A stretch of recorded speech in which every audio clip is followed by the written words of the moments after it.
Government hospital में बहुत गंदी चीज़ है, और जिनके दांत बहुत ज़्यादा ही बाहर हैं, जिन्हें सच में ब्रेसिस ट्रीटमेंट लेना है, तो तुम लोग तो गाइस वहाँ पे नहीं जा सकते। वहाँ पे तुमसे चार्ज भी ले रहे हैं 10,000, वो कुछ बताएंगे तुम्हें, और फिर एक एक दो दो साल का टाइम देते हैं।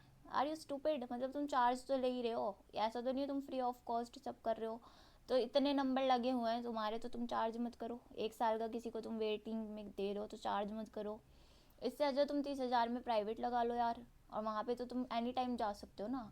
वहाँ पे मतलब अगर तुम पैसे दे रहे हो तो इज्जत है, ये तो है, फैक्ट है। अगर पैसे तुम्हारे पास तो तुम्हारी रिस्पेक्ट है। अगर तुम फ्री ऑफ कॉस्ट कुछ चीज़ चाह रहे हो तो तुम्हें ह्यूमिलेट होना ही पड़ेगा। वो बहुत रूड बिहेव करते हैं। हाँ, वहाँ के जो भी मतलब अप्लाइनर्स बनाते हैं वो लर्निंग प्रोसेस पे होते हैं। सारे जो ऑर्थोडोंटिस्ट होते हैं, सारे जो डेंटिस्ट होते हैं वो लर्निंग प्रोसेस पे होते हैं। वो बहुत स्वीट थे। That was so sweet all of guys.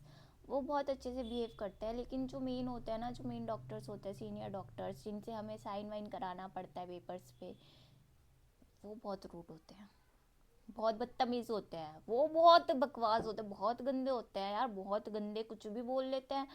तो मैं बहुत ज़्यादा ना कॉन्फिडेंट हो गई थी उस टाइम की, मैं डरती थोड़ी हूँ, मैं तो जाऊँगी और वहीं पे बनवाऊँगी। अगर उसने मुझसे कुछ बोला तो मैं भी अब उससे रिप्लाई करूँगी। डरना क्यों? किसी की चोरी कर रही हो क्या? मेरा ट्रीटमेंट चल रहा है तो मैं चक्कर काट रही हूँ, मैं मेहनत कर रही हूँ। और वहाँ पे भी तुम हाफ अमाउंट ले रहे हो ना, मेरे ऊपर वाले रिटेनर्स के भी अमाउंट ले रहे हो तुम, नीचे वाले के भी ले रहे हो हाफ। उसके बाद में तुम्हारा एटीट्यूड भी देखूँ। डेंटिस्ट में कुछ एटीट्यूड होता भी है, मुझे ऐसा लगता है। तुम बताओ, मैं प्राइवेट कराया था, वो भी रूड थी। वो पता है क्या कह रही कि वो वाली डेंटिस्ट भी रूड थी। वो पता है क्या कह रही है? वो कह रही है कि तुम्हारे तो ये फिर लाइफ टाइम लगे रहेंगे, अगर तुम निकालोगे तो तुम्हारे ना वो, अगर तुम निकालोगे तो तुम्हारे दांत फिर से वैसे हो जाएंगे, इनका तो कोई पॉइंट ही नहीं था लगवाने का। तो मैंने कहा डॉक्टर्स ने मुझे वहाँ पे सजेस्ट किया है, ऐसा कैसे हो सकता है? कह रही नहीं, ऐसा हो नहीं सकता, वो सजेस्ट करे। मैंने कहा आई हैव पेपर्स। उन्होंने मेरे को सजेस्ट किया है कि मेरे दांत इतने बाहर नहीं निकले थे, मेरे सिर्फ ऐसा गैप था, देखो क्या फील हो रहा है। परफेक्ट स्माइल के लिए मैंने बहुत मेहनत किया। मैं बहुत ज़्यादा ऐसे रहती थी, अंडर कॉन्फिडेंट, और डर लगा रहता था कि कोई मुझे दत्तू ना बोल दे। बहुत डर लगता था यार मुझे इस चीज़ से। तो मैं स्माइल भी नहीं करती थी, ऐसे खुल के हंसती भी नहीं थी किसी के सामने। मैं ऐसे आई वॉज लाइक,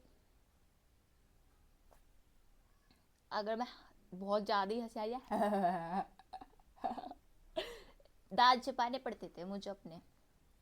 क्योंकि लोगों को परफेक्शन चाहिए, लोगों को परफेक्ट पीपल चाहिए। लोगों को अगर तुम्हें, लोगों में तुम्हें अगर एक भी कमी दिख रही है, पतले मोटे काले दत्तू काड़े, कुछ भी कमी दिख रही है, तो लोग उसको पॉइंट आउट करते हैं। लोग उस चीज़ को बोल देते हैं कि ये तो दत्तू है, इसके तो दांत बाहर हैं, इसके तो दांत फाफड़ा जैसे हैं, इसके दांत फाफड़ा जैसे हैं, इसके दांत देखो, अबे इसके दांत देखो। अबे यार तुम खुद को देख लो, तुम क्यों अदर पर्सन को क्रिटिसाइज कर रहे हो? किसी के पास नहीं है इतना कि वो अपने आप को ठीक कर पाए, तुम उसका कॉन्फिडेंस क्यों गिरा रहे हो? तुम्हारे घर खाने तो नहीं आ रहा ना वो। This is so bad thing.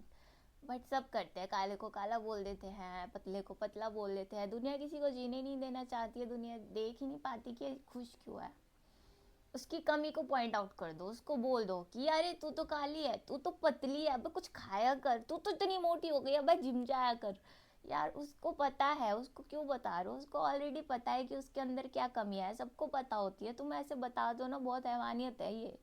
तुम दूसरे की मेंटल हेल्थ भी ऐसे खराब करने पे तुले रहते हो। शर्म नहीं आती क्या? तुम कौन सा परफेक्ट हो? नो वन इज परफेक्ट, सबके सब में कमियां होती है। मैं नहीं मानती कि कोई परफेक्ट है, परफेक्ट कोई नहीं होता। हाँ, इम्प्रूवमेंट होती है जो लोग अपने अंदर कर सकते हैं। परफेक्शन नहीं होता कहीं पे भी। इम्प्रूवमेंट अगर तुम कर रहे हो तो तुम अच्छे ह्यूमन बींग हो। किसी को मत बोलो मोटा पतला काला, यार तुम तो बोल देते हो, उसको कैसा फील होता होगा सोचो। मुझे तो ऐसे किसी ने दत्तू नहीं बोला है, बट मुझे ऐसा खुद अंदर से ही लगता था कि यार मेरे दांत अच्छे नहीं है, मेरे दांत अच्छे नहीं है, मुझे दांत अच्छे चाहिए। मुझे मेरे दांत, मेरे में एक भी कमी हो जाती है ना तो मैं बहुत ज़्यादा, मेरा कॉन्फिडेंस, और किसी ने बोल दिया फिर तो भाई मैं डिप्रेशन में चली जाती हूँ। मेरे को इतना इम्पेक्ट करती है लोगों की बातें। बट अब मैं इस चीज़ में न्यू ईयर से इम्प्रूवमेंट लाने की सोच रही हूँ कि लोगों की बातें इम्पैक्ट नहीं करनी चाहिए। इस ट्रैप में फंसो ही मत, खुद को इम्प्रूव करने पे ध्यान दो, एक दिन सब अचीव हो जाएगा। लोग तुम्हें खाने को नहीं दे रहे हैं, लोगों से तुम्हें क्या लेना देना? देखो वैसे लोग कहते हैं कि लोगों की बात मत सुनो, क्या ही हो जाएगा, पर होता है यार, होता है। अगर कोई तुम्हारी तारीफ कर रहा है तो यू फील गुड ना। ऐसी कोई तुम्हारी तुम्हारी कमियां तुम्हें गिनवा दे तो यू फील बैड। लोगों के पॉइंट ऑफ व्यू है, लोग देते हैं। जब तारीफ करते तब भी तो तुम्हें अच्छा लगता है। तो अगर कुछ बता रहे हैं, कमी गिनवा रहे हैं, तो उसको भी एज अ पॉजिटिव वे में लो, क्योंकि लोगों का काम है बोलना, लोग नहीं रुकेंगे, लोग बोल के ही रहेंगे। लोगों का काम है, लोगों को अच्छा लगता है, तभी तो लोग हैं। खुद को कोई नहीं देखता, सामने वाले को देखते हैं, खुद को कोई नहीं देखता। एंड अपने आप को इम्प्रूव करो, मैं यही कहना चाहती हूँ। अगर तुम पतले हो तो तुम अपनी डाइट पे ध्यान दो, तुम वेट गेन करो। अगर तुम मोटे हो तो तुम जिम जाओ, वहाँ पे अपना वेट लॉस करो। खुद पे मेहनत करोगे तो तुम क्यों नहीं चेंज हो सकते हो ना। किसी की बात लेके रो रहे हो वो तो बैड थिंग है, तुम खुद से खुद को इम्प्रूव नहीं कर रहे हो तो लोग तो बोलेंगे।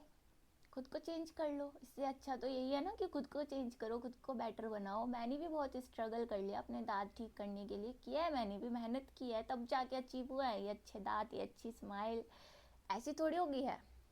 वो भी मैं वो भी पेरेंट मतलब मम्मा पापा को बोला था कि प्राइवेट प्राइवेट वाले तो मेरे डायरेक्ट ब्रेसेस लगा देते, पर खर्चा भी तो था ना उसमें। मेरे पेरेंट्स कहते थे नहीं तेरे दांत अच्छे हैं, तेरे दांत खराब नहीं थे, तूने अभी खराब दांत नहीं देखे, तूने अभी बाहर दांत नहीं देखे, ऐसे बोल देते थे। बहुत टाइम से ये चला रहा था मेरे स्कूल टाइम से। मैं इग्नोर कर रही थी कि यार मैं क्या ही कर सकती हूँ, क्या ही कर सकती हूँ। पर जब मैंने खुद से डिसाइड किया कि अब मैं कर सकती हूँ, अब मैं जा सकती हूँ गवर्नमेंट हॉस्पिटल, प्राइवेट नहीं जा सकती तो क्या हुआ बेटा, मैं गवर्नमेंट जा सकती हूँ, ले बेटा मैं गवर्नमेंट चली गई।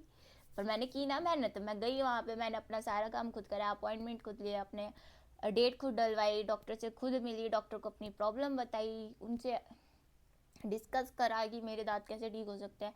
खुद करा, खुद खुद। और खुद करा है तो I am so proud of my self, क्योंकि करना पड़ता है अपने लिए, खुद को खुद ही करना पड़ता है, कोई तुम्हारे लिए कुछ नहीं करेगा। तुम्हारे पेरेंट्स को छोड़ के, तुम्हारे पेरेंट्स को छोड़ के, है ना। तो गाइस किसी भी चीज़ में तुम इम्प्रूव कर सकते हो, अगर तुम करना चाहो तो। अपने अंदर हिम्मत होनी चाहिए। तुम करना चाहते हो तो तुम क्या नहीं कर सकते। और एक ह्यूमन बीइंग हो के अगर तुम कुछ नहीं कर रहे हो तो दिस इज़ सो शेमफुल बात, शेम ऑफ यू। क्योंकि एक डॉग भी अपनी सीट साफ करके वहाँ पे बैठता है अपने लिए खुद। सर्दियों में अपने कपड़े किसी ने वहाँ पे बोरी बोरी डाल रखी तो उसको खुद ही ओढ़ के सेट करके सो जाता है। वो तो एनिमल है यार, वो इतना कर सकता है तो तुम ह्यूमन बीइंग होने का तुम्हारा क्या फ़ायदा अगर तुम इतना भी नहीं कर पा रहे हो, तुम खुद के लिए कुछ नहीं कर पा रहे हो, तो शेम ऑफ यू। खुद के लिए खुद ही करना पड़ेगा। और करो ना, क्यों नहीं कर रहे हो। जिन लोगों के हाथ पैर नहीं है ना, जो लोग हैंडीकैप भी है, वो भी मेहनत कर रहे हैं, वो भी कमा खा रहे हैं, कर रहे हैं मेहनत। तुम तो परफेक्ट हो, तुम क्यों नहीं कर रहे हो, अपने आलस की वजह से।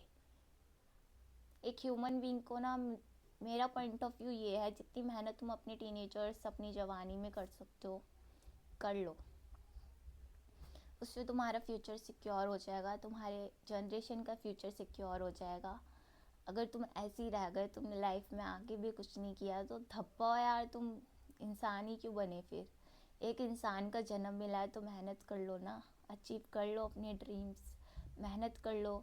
क्यों किसी को देख के जलना सड़ना फूकना, इसके पास तो ये है, उसके पास तो वो है, तुम्हारे पास भी हो सकता है। मेहनत करनी पड़ेगी, पढ़ाई करो, स्टडी करो, खुद को इम्प्रूव करो, अच्छी डाइट लो। जॉब छोटी हो बड़ी हो, शर्मा क्यों रहे हो। अगर जॉब नहीं है तो कर लो वो जॉब, अच्छा है वो तो। तुम अपने फैमिली को कैसे ना कैसे तो सपोर्ट करोगे, थोड़ा ही करो चाहे, पर कर रहे हो ना।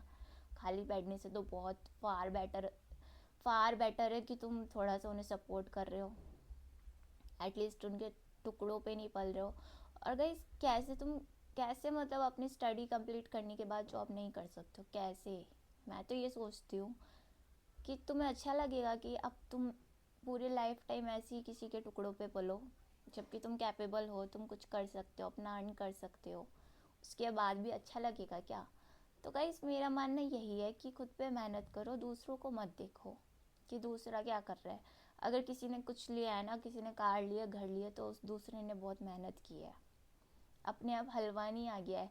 अगर हलवा है उसके बाप दादाओं ने उसे कमा के दे रखा है, तो उसमें भी उसके बाप दादाओं की मेहनत है, उन्हें किसी ने दे नहीं दिया एज अ गिफ्ट की ले लो, उनकी भी मेहनत है ना। अगर ऐसी फिर तुम भी किसी के इन फ्यूचर जाके बाप दादा बनोगे तुम्हारी आने वाली जनरेशन सेट हो जाएगी तो वो भी तो बोलेगी कि हमारे बाप दादा ने कमा के रख दिया था। मेहनत तो करो, फिर मेहनत तो करनी पड़ेगी ना। मेहनत करने से क्यों डरते हो? मेहनत करनी चाहिए सबको, सबको। और मैं गर्ल्स को यही बोलना चाहती हूँ कि only home maker, home manager बन के मत रहना। आज का टाइम ये नहीं है, कुछ भी करो पर करो, कोई इज्जत नहीं है उसमें तुम्हारी। काम तुम्हारा पूरा होता है, सब कुछ संभालना, होम मैनेज करना आसान बात है, और उसके बाद भी तुम्हें कुछ रिस्पेक्ट नहीं मिल रही है। So this is very bad thing in India. इसलिए अर्न करो, फाइनेंशियल इंडिपेंडेंट रहो, किसी पे डिपेंड मत रहो। फाइनेंशियल इंडिपेंडेंट रहोगे तो तुम्हें रिस्पेक्ट मिलेगी। आज के लिए इतना ही गाइस, मिलते हैं नेक्स्ट वीडियो में। Bye bye, see you in the next video. Video अगर हेल्पफुल लगी हो please like share and subscribe कर देना।